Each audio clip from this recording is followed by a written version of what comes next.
My name is Laura Wulf. I'm the photographic and digital imaging specialist at the MHS, and I've been working at MHS since 2008, so a little over 13 years.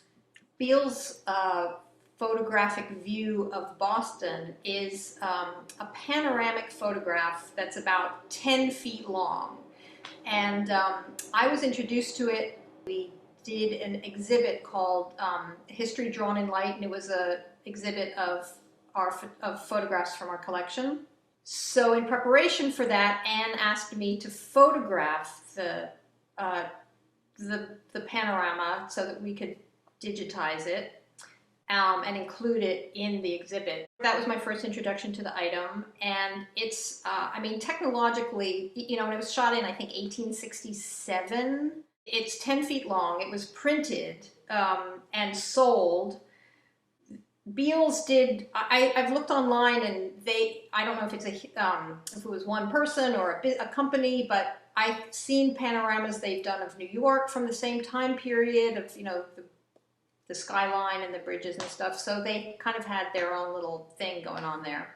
So it's made up of 7 panels. Basically 7 negatives were shot and then printed together. And just, I mean, back in the day, in the 1860s, technologically, it's just, you know, a feat.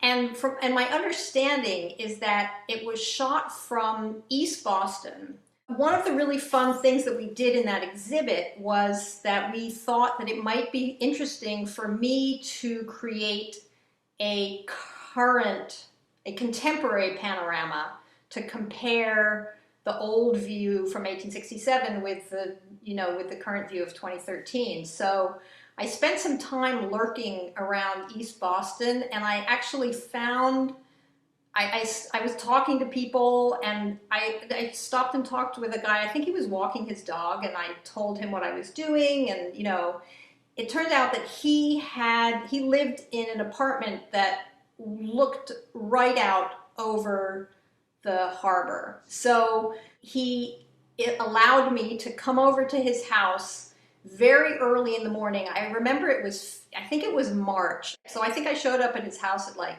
5 or 5:30 in the morning and set up my camera and waited for the light to for the glow to appear.